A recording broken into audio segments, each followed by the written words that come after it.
Nafas olish sistemasi tashqi muhitdan organizmga kislorod gazini qabul qilib, organizmdan karbonat angidrid gazini tashqi muhitga chiqarish jarayonidan iborat. Nafas olish organlar sistemasiga burun bo'shlig'i, halqum, hiqildoq, kekirdak, bronx, bronxiola va alveolar kiradi. Burun bo'shlig'idan kirgan havo halqum orqali hiqildoqqa o'tadi. Aynan burun bo'shlig'ida havo ilib, mikroblardan tozalanib, halqum, keyin hiqildoqqa. Hiqildoqdan keyin esa kekirdakka borib tushadi. Kekirdak ichki devori yumshoq to'qimadan iborat. Kekirdak o'z navbatida ikkita shoxga ajralib, ikkita bronxni hosil qiladi.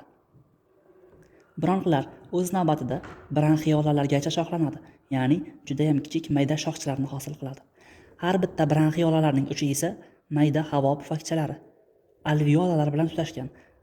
Aynan tashqi muhitdan organizmga qabul qilingan kislorod gazi va organizmda to'planib qolgan karbonat angidrid gazi almashinuvi bronxiolalarning uchidagi havo pufakchalari bo'lgan alveolarlarda sodir bo'ladi.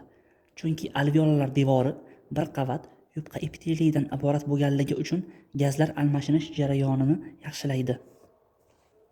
Gazlar almashinuvi sodir bo'lganidan keyin o'pka orqali kirgan kislorodli havo qon orqali butun organizmga tarqaladi.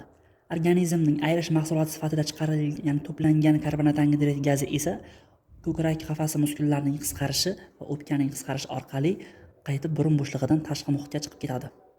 Shu orqali organizmda nafas olish jarayoni sodir bo'ladi va bu jarayon bevosita qon aylanish sistemasi bilan bog'liq ravishda ishlaydi.